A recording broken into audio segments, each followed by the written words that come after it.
कि पाकिस्तान के पास तो कोरोना से लड़ने के पैसे नहीं हैं, वो हमें फंडिंग क्या करेगा। मोदी जी 70 साल में किसी भी सरकार ने किसानों के साथ इतना अन्याय नहीं किया जितना आपने कर दिया। अगर आपके देश के लोग आपसे मांगते हैं तो देशद्रोही हैं, और पाकिस्तान का कोई भी मांगे तो देश प्रेमी। 70 साल में आपने वो काम कर दिया जो कभी हिंदुस्तान के इतिहास में नहीं हुआ। अब इससे ज़्यादा बुरा आप क्या करेंगे मोदी जी।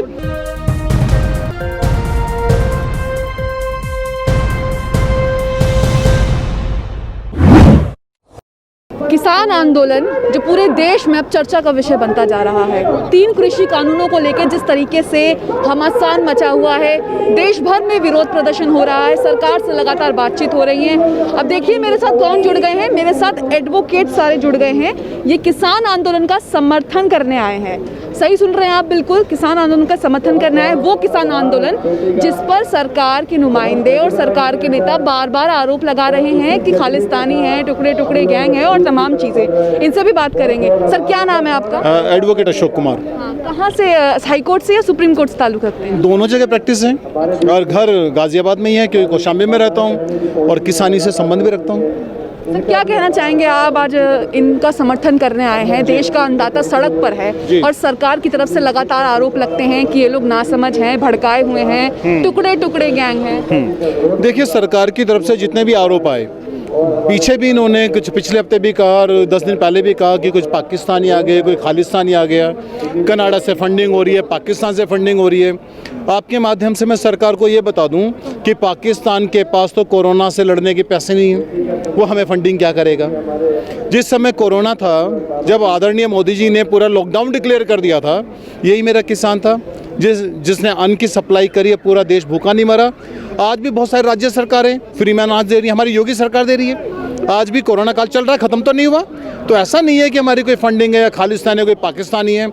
और एक और इन्होंने मुद्दा उठाया कि अगर कोई पंजाब की मेरी बुजुर्ग महिला आ जाती है तो उसको बिल्किस बानो बोल दिया था, क्योंकि बड़े जो एक छोटी मानसिकता की राजनीति सरकार की तरफ से देखने को मिली, जो बड़ी निंदनीय है और उम्मीद नहीं थी, क्योंकि योगी सरकार और मोदी सरकार दोनों से एक्सपेक्टेशन थी। इनको जिताया किसने? ये जितना मेरा किसान खड़ा है, मैं गारंटी के साथ कहता हूँ कि 90% वोट मोदी को इन्होंने दिया है। योगी ने को 90% वोट हमने दिया, मतलब हमने ही जिताया। हमारे लिए कानून बना रहे हैं और भाई साहब आप हमसे बात ही नहीं कर रहे। और दूसरी बात फिर ये कहते हैं कि आपको समझ नहीं आ रहा। मुझे तो ये समझ नहीं आ रहा, हम सारे पढ़े लिखे लोग हैं, मैं खुद प्रैक्टिस करता हूँ, जैसे मैंने बताया, ये मेरी पूरी टीम है, मेरे बुजुर्ग हैं, हापुड़ से हैं, सारे के सारे सबके बच्चे पढ़ रहे हैं, विदेशों में भी पढ़ रहे हैं, अच्छा कमा भी रहे हैं। तो हमें क्या समझ नहीं आ रहा। किसानी को सरकार कितना समझती है वो हमें बता दें। आपने कौन सी भाषा बोली हमें नहीं पता चल रहा, आपके समझ नहीं आ रहा। आपने कृषि कानून नहीं बनाया, इसका नाम फार्मर्स एक्ट है, किसान कानून है, जबकि पूरा मीडिया कृषि कानून कानून का नाम किसान कानून है।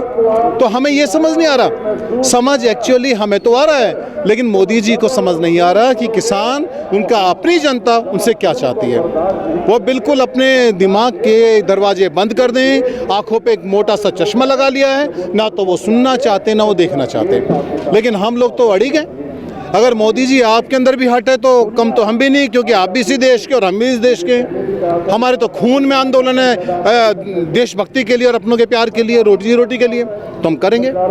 लगातार बातचीत हो रही है, बातचीत का कोई रिजल्ट निकलकर सामने नहीं आ रहा है। क्या लग रहा है आपको, सरकार इन्हें घुमा रही है? क्योंकि अगर सरकार को फैसला करना होता तो 2 या 3 बातचीत में ही फैसला हो सकता है। इनकी मांग भी साफ है और सरकार भी अपने अड़ियल रवैये को पीछे नहीं छोड़ रही है। सरकार कह रही है हम कानून वापस नहीं करेंगे, ये कह रही कानून वापस कर लो, हमें समझ नहीं आ रहा या हमें समझ आ गया है। लेकिन आज भी बातचीत है, क्या लग रहा है सरकार क्या चाह रही है? देखिए, पिछले जितने भी राउंड्स की बातें हुई, आज की पिछली जो 4 तारीख की बात थी, 4 तारीख के बाद से एक ही पे मुद्दा अटका रहा MSP के ऊपर, क्योंकि 2 मुद्दे तो उनसे 4 तारीख से पहले की बात में उन्होंने मान लिए थे ऑलमोस्ट। तो मुझे लगता है कि मानना तो पड़ेगा इनको, क्योंकि कानून गैर कानूनी क्यों है, काला कानून क्यों है, हम सब कह रहे हैं काला कानून। इसमें मैं थोड़ा सा प्रकाश डाल दूं अगर आप चाहें।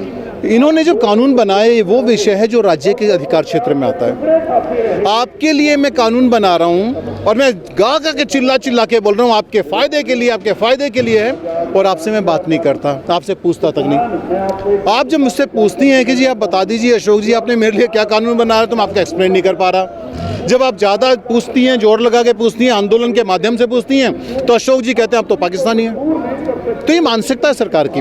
लेकिन हाँ, उम्मीद है कि शायद ये जल्दी से कुछ ना कुछ तो करेंगे। अब इस समय फेस सेविंग का थोड़ा सा दौर है, जब थोड़ा सा लीगली बोलूँ, क्योंकि किसान कानून कृषि कानून नहीं है, किसान कानून है। मेरे पास कानून की प्रति है, तो फार्मर्स एक्ट के नाम से बनाया है, तो इसको करेंगे और करना ही पड़ेगा। इनके पास कोई चारा नहीं, कोई चारा नहीं।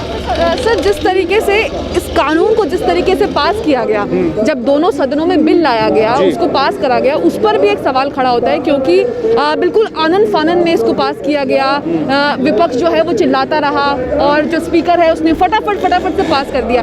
इस पे अगर कानूनी प्रकाश डालें हम, तो ये कितना गैर कानूनी है, ये बताइए। देखिए, जिस समय लॉकडाउन था पूरे देश में, पूरा देश मोदी जी के कहने पर लॉकडाउन में अपने घर में बंद हो गया। सारी सरकारें अपना काम कर रही थी, किसान अपना काम कर रहा था।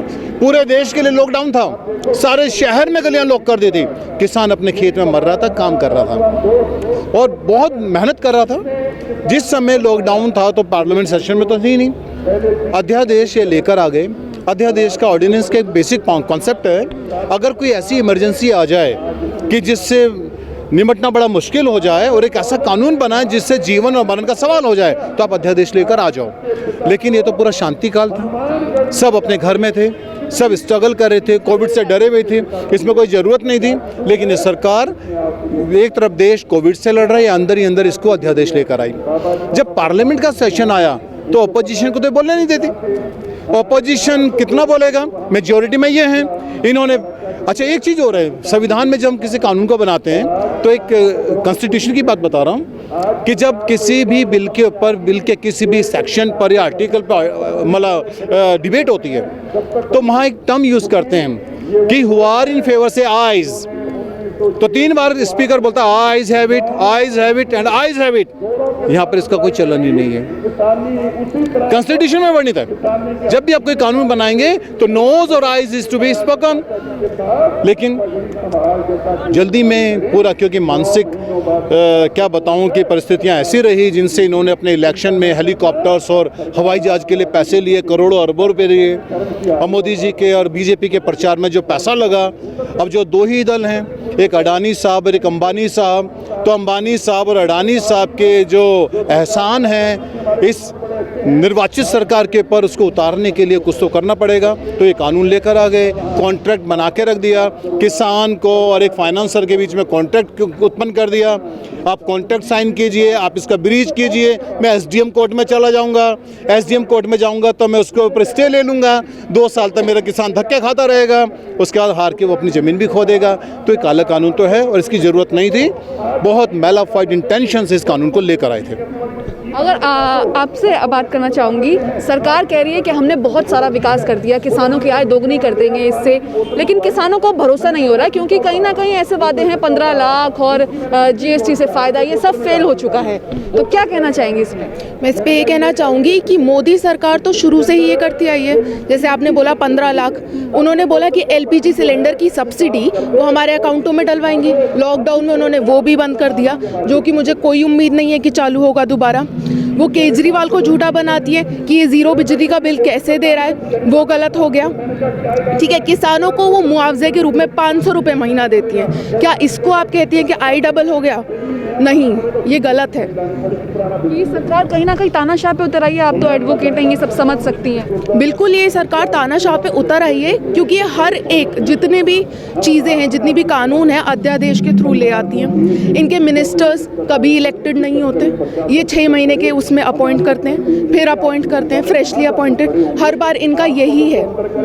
सर, एक जो 2014 के बाद से जो भी विरोध प्रदर्शन होता है, ये सरकार की एक क्रोनोलॉजी बन गई है या एजेंडा बन गया है, उसे बदनाम करना शुरू कर देते हैं पीछे से। और जो सरकार के मंत्री हैं, जो वो अपशब्द बोलते हैं किसानों के लिए, किसी के लिए भी है, तो उस पर कार्रवाई भी नहीं करती है। वही है ना, किसी को लॉ की इतनी नॉलेज नहीं है। अब यहाँ पे जितने लोग खड़े हुए हैं, इन्हें किसी को बेसिकली नहीं पता कि हमारे साथ सरकार कर क्या रही है, जागरूक नहीं है। हम जैसे लोग आएंगे, जागरूक करेंगे, जब भी आगे वो आगे कार्रवाई करेंगे। अब सरकार कोई लॉ लाती है, कुछ भी करती है, तो उस पर कोई इंटेंशन नहीं। अब जब हम जैसे लोग आए हैं और सारे लोग आए होंगे, तो जब भी तो आंदोलन इतना बड़ा है आगे, आंदोलन करोगे जब भी आप डेमोक्रेसी में वही आगे चीज़ बढ़ेगी। अच्छा, अगर बिल की बात करूं तो इस बिल में लिखा गया है कि जो किसान है वो कोर्ट नहीं जा सकता। जी। ये तो गलत है, क्योंकि अगर किसान को कोई दिक्कत होती है तो वो कोर्ट नहीं जा सकता, अपनी सुनवाई नहीं कर सकता, मतलब वो तो ऐसे ही पिस के मर जाएगा बेचारा। जब हम किसी को लीगल नोटिस देते हैं ना मैम, तो उस पर लिखा जाता है विदाउट प्रेजुडिस। विदाउट प्रेजुडिस का मतलब है कि आपके पास कानून के सारे रास्ते खुले हुए हैं, यानी इन्होंने प्रेजुडिस कर दिया इसको। आप कोर्ट नहीं जाएंगे, आप एसडीएम के पास जाएंगे। अब एसडीएम की पावर क्या है, यानी एसडीएम इसमें क्या कानून बनाएगा, किस कानून पे क्या काम करेगा, सिविल कोर्ट को क्यों अलाउ नहीं किया। बाद में गवर्नमेंट ने सिविल कोर्ट को परमिशन दे दी है, इस क्लोज को वापस लिया है कि भाई अब ठीक है आप सिविल कोर्ट में जाइए। मुझे ये समझ नहीं आ रहा कि मेरा छोटा सा, क्योंकि 70-80% जो मेरे किसान हैं मार्जिनल किसान हैं, उनके पास 1 एकड़ या उससे कम की ज़मीन है। हमारे पास 100 एकड़ या 50 एकड़, मुझे नहीं लगता चौधरी साहब की 10% से ज़्यादा किसानों के पास होगी। करीब 80% जो हमारे किसान हैं 1 एकड़ से कम की ज़मीन है। अब मान लो अगर 1 एकड़ ज़मीन पर वो कानूनी पचड़े में फंस गया तो मेरा तो किसान, उसका पूरा परिवार सब बर्बाद हो गया। तो ये इनकी बदनीयती थी। सिविल कोर्ट में अब लेकर आए हैं इसको, लेकिन पहले से इतनी मैलाफाइड था, इंटेंशन बिल्कुल क्लियर थी कि मारो इनको, ये किसी काबिल नहीं है। सरकार के खिलाफ जो बोलो देशद्रोह। अरे कमाल है प्रधानमंत्री जी, आप पिता तुल्य हैं। हम तो आपको आदरणीय प्रधानमंत्री बोलते हैं और हमारी प्रधानमंत्री और हमने चुना है। अगर आपसे हम नहीं मांगेंगे तो कौन मांगेगा। इसका मतलब ये समझ आ गया कि अगर आपके देश के लोग आपसे मांगते हैं तो देशद्रोही हैं, और पाकिस्तान का कोई भी मांगे तो देश प्रेमी। तो पाकिस्तानी और हिंदुस्तानी तो आपने कर दिया। आप अपनों की परवाह करते नहीं है। जब अपने आपके सामने आ जाते हैं वो लोग जो आपको वोट देते हैं तो आपके देशद्रोही हैं। सुप्रीम कोर्ट में भी सुनवाई है, 11 जनवरी को फिर से एक तारीख दी है। देखिए ऑनरेबल सुप्रीम कोर्ट ने बहुत अच्छी बात की, भाई बैठ के बहुत चिंताजनक है। कल मैं देख रहा था उसको, बहुत चिंताजनक स्थिति है। ऑनरेबल सुप्रीम कोर्ट चाहता है कि जल्दी से इसका सोल्यूशन हो, लेकिन कुछ सीमाएं हैं, जैसे एक पिटीशन भी आई है। अब क्या है कि जुडिशरी और लेजिस्लेचर्स के बीच में शुरू से लड़ाई चलती आई है। बहुत सारी लड़ाई है हमेशा। जुडिशरी और जो लेजिस्लेचर है, जो पार्लियामेंटेरियन है, ये हमेशा से जुडिशरी के ऊपर रहना चाहते हैं, हमेशा से। बहुत सारे हमारे ऐसे केसेस हैं जिसमें डिसाइड हुआ है, लेकिन मुझे पता है, मुझे पूरी विश्वास है कि ऑनरेबल सुप्रीम कोर्ट इसमें जरूर कुछ ना कुछ करेगा और पिटीशन पे एक पॉजिटिव रिजल्ट आएगा। और शायद कि इससे पहले कि ऑनरेबल सुप्रीम कोर्ट की इंटरवेंशन हो, ये गवर्नमेंट ही कुछ कर लेगी, पूरा विश्वास है। आपका क्या नाम है? संजना। अच्छा संजना जी, ये बताइए 2014 के बाद से लॉ एंड ऑर्डर की स्थिति आप देश में कैसे देख रही हैं? आप एडवोकेट हैं, आप भली बाती जांच सकती हैं। बात यहाँ लॉ और ऑर्डर की नहीं है, यहाँ पे अब बात किसान की आ गई है। किसान कौन है? जो हमें खाना खिलाता है। और अगर हम उसी के साथ गलत करेंगे तो फिर तो हम किसी से उम्मीद ही नहीं कर सकते कि आम और लोगों के साथ क्या होगा। जो हमें खाना खिला रहा है हम उसके साथ गलत कर रहे हैं, तो आगे हम और भी प्रोफेशन है, और भी चीज़ें हैं, हम तो लॉ एंड ऑर्डर की वो उम्मीद ही नहीं कर पाएंगे अगर ये ऐसे ही रहा तो। बेचारे किसान आंदोलन पे बैठे हैं तो गवर्नमेंट को उनकी सुननी चाहिए, क्योंकि मोदी जी भी खाना खा रहे होंगे, आप भी खाना खा रहे होंगे, हम भी खाना खा रहे हैं। कहाँ से आता है? वो किसान खिलाते हैं और आज हम उन्हीं के साथ गलत कर रहे हैं। 45 दिन हो गए हैं, आप कह रही हैं सरकार को सामने आकर बात करना चाहिए। बात तो कर रही है सरकार, लॉलीपॉप पकड़ा रही है बार बार, ठीक है। 45 दिन हो गए हैं, सरकार को तो 5 दिनों में इनकी सुननी नहीं चाहिए। देश का अन्नदाता है ये, देश का अन्नदाता है, ये हमें खाना खिला रहा है और हम इन्हीं के साथ गलत करेंगे ना तो ये लोग हमें, अब मैं क्या बोलूं, ये मना नहीं करेंगे कि हम आपको खाना नहीं खिलाएंगे।